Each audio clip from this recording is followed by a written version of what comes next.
Hello everyone, this is Sal D'Alia for Adorama, and this is a quick hands-on video on 3 new products from Sony. The Sony a7C II, the Sony a7CR, and the 16-35mm Master Lens 2. There is a lot of unpack here, but I'm gonna try and give you all the best new and improved features for each product. I went for a short family trip in upstate New York, and I was able to pack both cameras and few lenses so that I could test all at the same time. Almost all the photos that you will see in this video are actually shot on the brand new 16-35mm F2. If you have 61 megapixel with the a7CR, you have 33 megapixel with the a7C II. The biggest news is the 7CR, and R is for resolution. You have the same Bions XR sensor that you can find on the a7R5, and from that camera it also has the same AI processing unit. A little new product that I think is going to be very useful for many of you is the new extension grip. And I also very like the design, especially the fact that you can still access your battery through the grip. The new grip comes included with the a7CR. You have 693 point phase detection autofocus, and you can shoot up to 8 frames per second in mechanical and 7 frames per second in electronic shutter. Of course, you still have incredible image quality, compact and lightweight body, and a 5-axis in-body image stabilization that can get you up to 7 steps compensation. You can see how tiny these bodies are. Compared to the a7R5, this camera is 53% less volume and 29% lighter.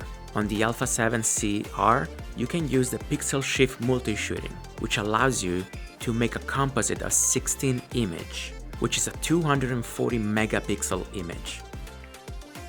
I also tested the animal autofocus, and you can see how sharp these images are.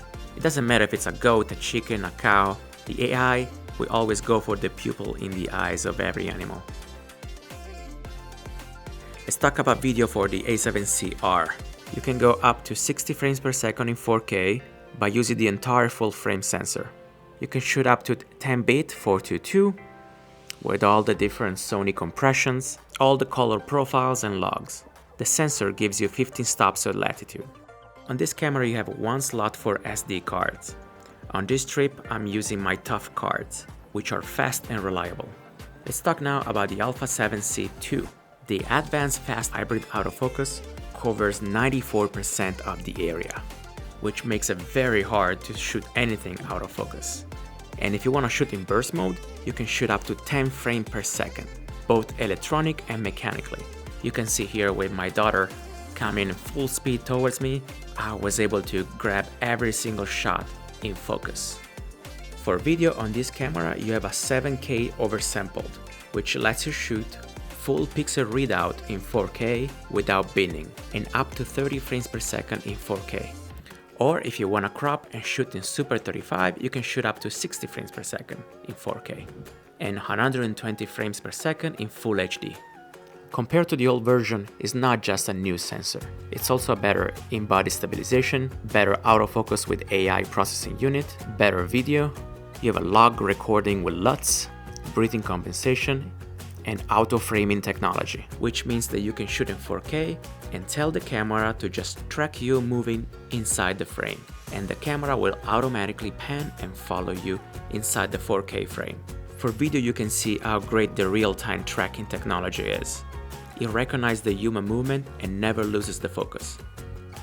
On the side, besides the one slot for SD card, you also have super fast USB-C port, which also lets you transform these cameras in amazing webcam that you can use for live streaming. With the release of the 16-35 2.8 G Master 2, you can finally complete the Holy Trinity with a 24-70 and the 70-200. The second generation of these lenses will go perfectly with all the new technology on these new cameras. This lens has 15 elements in 12 groups, which helps tremendously on the resolution at the corners, the chromatic aberration, the flare and ghosting, and the close-ups. The minimum focusing distance is now 8.6 inches compared to the 11 inches of the older version. There is a minimal breathing in focus, which can be suppressed optically in camera. This lens is the smallest and lightest in its class. Compared to the previous version, is 20% lighter and 10% smaller. Between the various tests that I did, I also decided to do some astrophotography using the a7CR and the 16-35mm GM2. And while I was teaching my daughter how to shoot the stars, we also decided to play a little bit and make her become a ghost. The resolution on this small camera is impressive. You can see that from any shot, you can crop and create multiple different images, and the resolution will still be there. You can see how close I could get with this lens. This lens is great for so many reasons. Most people use it for landscape, but it can also be a great overall lens because you can use it for both macro and portraits. You can see also how beautiful the colors on this sensor are.